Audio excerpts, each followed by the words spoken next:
Hello, good morning, नमस्कार। सभी का स्वागत है पावर ऑफ नॉलेज लीगल मेरे इस चैनल पे। आई होप सब अच्छे से पढ़ाई कर रहे होंगे, अपनी तैयारी में लगे होंगे, कंपटीशन जो आप देना चाहते हैं उसकी तैयारी में लगे होंगे।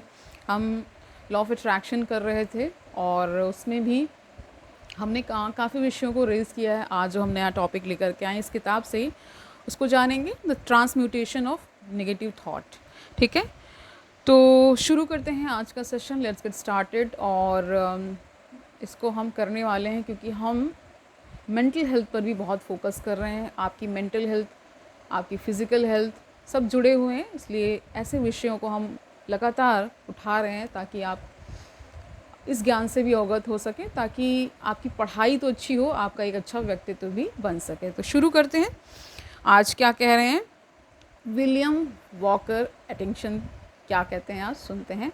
ठीक है, worry is the child of fear. समझ गए?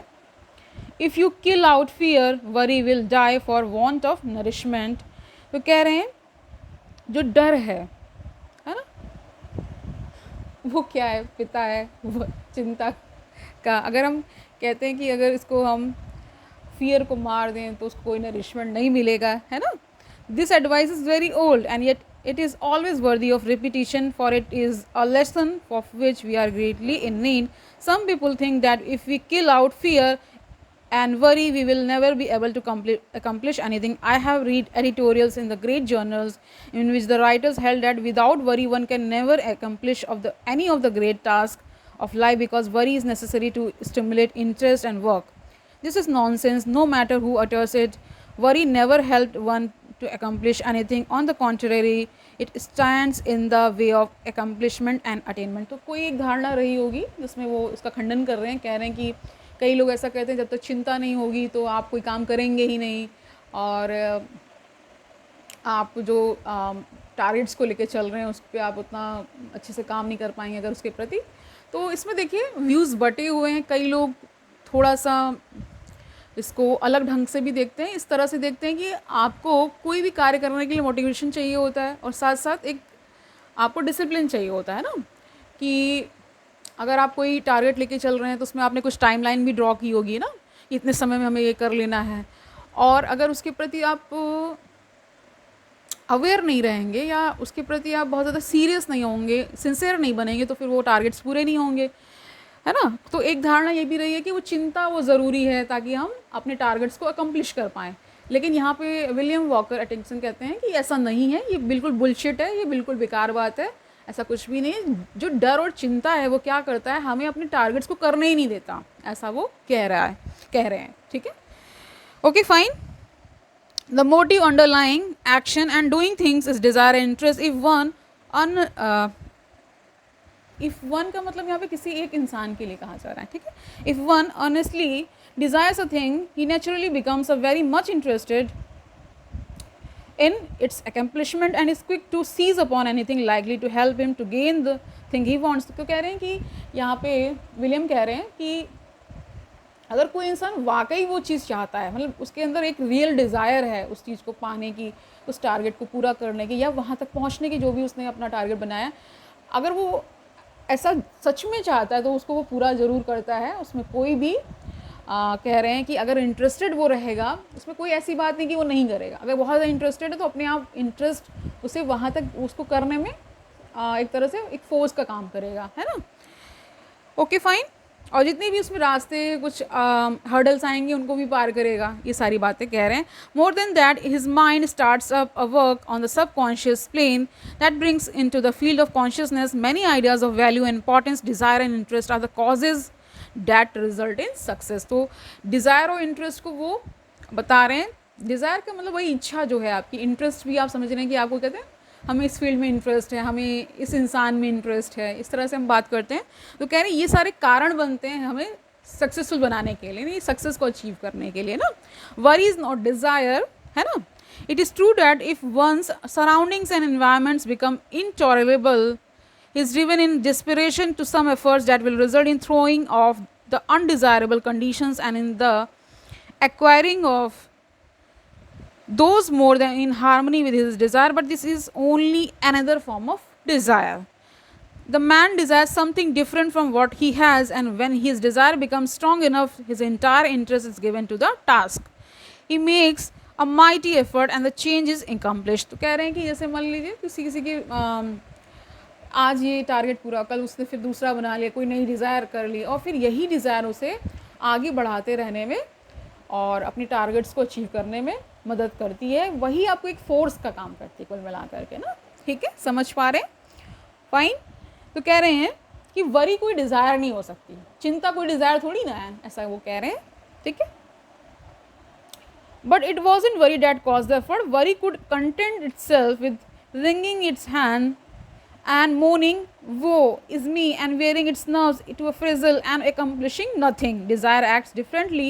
It grows stronger as a man's conditions become intolerable, and finally when he feels the hurt so strongly that he can't stand it any longer, he says, I won't stand this any longer, I will make a change. And lo, then desire springs into action. The man keeps on wanting a change the worst day, which is the best way, and his interest and attention being given to the task of deliverance, he begins to make things move. Worry never accomplish anything. Worry is negative and death producing. Okay, desire and ambition are positive and life producing. ठीक है, desire और ambition को walker Atkinson क्या कह रहे हैं? William walker Atkinson का पूरा नाम है. कभी कभी मैं विलियम बोल देती हूँ, कभी मैं वॉकर बोल देती हूँ. ठीक है, कभी एटिंगसन भी बोल देती हूँ, तो बहुत बड़ा नाम है इनका. ठीक है, तो कह रहे हैं डिज़ायर और एम्बिशन क्या है? पॉजिटिव हैं और लाइफ प्रोड्यूसिंग है. ठीक है, जैसे आप इसको इस तरह से भी देख सकते हैं, आप किसी बच्चे की चाहत करते हैं तभी तो वो उसको प्रोड्यूस करते हैं. आप किसी जॉब को पाना चाहते हैं तो उसकी डिज़ायर करते हैं, तभी आप उसके लिए एफर्ट्स करते हैं और फिर आप उसको फाइनली अचीव भी करते हैं. ठीक है, इसको ही बता रहे हैं. A man may worry himself to death and yet nothing will be accomplished. कह रहे हैं एक आदमी इतना चिंता कर सकता है कि वो अपने आप को डेथ, मतलब अपने आप को मार भी सकता है. डेथ में भी वो चीज़ कन्वर्ट हो सकती है और इससे कुछ तो अचीव नहीं हुआ, कुछ भी अकम्प्लिश नहीं हुआ, कुछ भी पूरा तो हुआ नहीं. ठीक है, okay fine. But let that man transmute his worry, यानी ट्रांसम्यूट समझ ही रहे हैं, ट्रांसम्यूटेशन एक तरह से चेंज ही होता है. Okay, and discontent into desired, desire में चेंज कर दीजिए, यानी कि जितना भी आपको नेगेटिव जो आपको आता है ना, उसको पॉजिटिव थॉट्स में चेंज कर दीजिए ना. इसका क्यों इस पूरे टॉपिक को ऐसा बनाया गया, ट्रांसम्यूटेशन ऑफ नेगेटिव थॉट, इसलिए कह रहे हैं क्योंकि मतलब आते तो हैं ही ना नेगेटिव थॉट्स, आप कितनी भी कोशिश कर लीजिए वो आते हैं, हमें उन्हें चेंज करना है, तभी हम अपने टारगेट तक पहुंच पाएंगे, ऐसा वो कह रहे हैं. ठीक है, but let that man transmute his worry and discontent into desire and interest, coupled with a belief that he is able to make the change, the I can and I will idea, then something happens. आप ये खुद को जब बोलते हैं I can, यानी मैं कर सकता हूँ और मैं करूँगा, तब वो चेंज आता है. Yes, fear and worry must go before we can do much. One must proceed to cast out these negative intruders. देखो इनको क्या करें, इंट्रूडर्स का मतलब तो घुसपैठिया, घुसपैठ करने वाला. ठीक है, यानी बाहर से बहुत सारे लोग. ठीक है, ये फियर एंड वरी के लिए कहा जा रहा है. Okay, and replace them with confidence and hope, transmute worry into keen desire, then you will find that interest is awakened and you will begin to think things of interest to you. Thoughts will become, क्या बन जाएंगे? Great reserve stock in your mind and you will start manifest them in action. यानी अच्छे अच्छे जब thoughts आएंगे तो आप उनको मैनिफेस्ट होते हुए देखेंगे, वही वो एक्शंस में मैनिफेस्ट होते हैं. ठीक है, moreover you will placing yourself in harmony with similar thoughts of others, and you will draw to you aid and assistance from great volume of thought waves with which the world is filled. तो कह रहे हैं फिर आपको universe से भी अच्छी अच्छी एनर्जीज आती हैं और आपको असिस्टेंस मिलता है, एड मिलता है, और फिर आप अच्छा कर पाते हैं. One draws to himself thought waves corresponding in character with the nature of the prevailing thoughts in his own mind, his mental attitude, then again he begins to set into motion the great law of attraction. इसी को कहा गया है, whereby he draws to him others likely to help him, and he is in turn attracted to others who can aid him. This law of attraction is no joke, है ना, no metaphysical absurdity, but it is a great live working principle of nature, as anyone may learn by experimenting and observing. इसी को वो बार बार कह रहे हैं. फिर ऐसा जब आप करते हैं तो क्या होता है, आपके थॉट्स जो नेगेटिव है वो म्यूट हो जाते हैं ना। आपने एक शब्द सुना होगा म्यूटेशन, है ना, ये बायोलॉजी का टर्म है, उसमें भी जीन्स में जब चेंजेस आते हैं तो ऐसा कहा जाता है। तो वैसे ही हम अपने थॉट के लेवल पे बहुत सारे चेंजेस ला करके पॉजिटिविटी की तरफ जा सकते हैं। और लॉ ऑफ अट्रैक्शन का मतलब उन चीज़ों को अट्रैक्ट कर रहे हैं जो संसार ने अच्छी अच्छी चीज़ें हमें दे रखी हैं, है ना। Universe will guide you later on. Okay, तो आज के लिए इतना ही रखते हैं। आई होप आप इससे समझ पाए हैं कि हमें कैसे थॉट्स रखने हैं। अगर नेगेटिव थॉट आ रहे हैं तुरंत उन्हें क्या कर दीजिए, टाटा बाय बाय कर देना है, ठीक है, तुम जाओ ऐसे बोल देना है, ठीक है। कल मिलते हैं, तब तक आनंद से पढ़ते रहिए, अपना बहुत सारा ख्याल रखिए, अपनी मेंटल एंड फिजिकल हेल्थ का ख्याल रखिए, अपने आसपास लोगों का ख्याल रखिए, तभी आप ठीक से रह पाएंगे। देखिए मैं ये क्यों बोलती हूँ कि आसपास लोगों का ख्याल रखिए, क्योंकि आपके आसपास लोग जब स्वस्थ होंगे, खुश होंगे, तभी आप भी स्वस्थ और सुखी रह पाएंगे या खुश रह पाएंगे। क्योंकि कहते हैं ना एनर्जी एक्सचेंजेस चलती रहती है ना। तो अगर मान ली कभी आपने देखा होगा कि सामने वाला अगर उसका मूड ऑफ है तो आपको भी उससे फ़र्क पड़ता है। अगर आप सटल लेवल पर जानने की कोशिश करेंगे तो इट हैपन्स, है ना, और आपको फिर स्थूल लेवल पे भी नज़र आता है, ठीक है।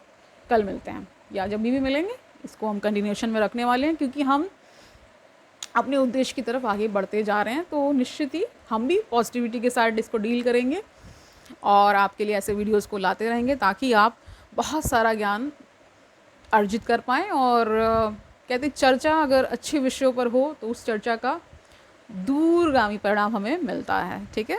मैं चाहती हूँ एक एक व्यक्ति स्वस्थ हो, सुखी हो, है ना। हमारे यहाँ देखिए धारणा भी है, सर्वे भवन्तु सुखिनः सर्वे सन्तु निरामया, यानी सभी निरोगी हों, सभी सुखी हों, ठीक है।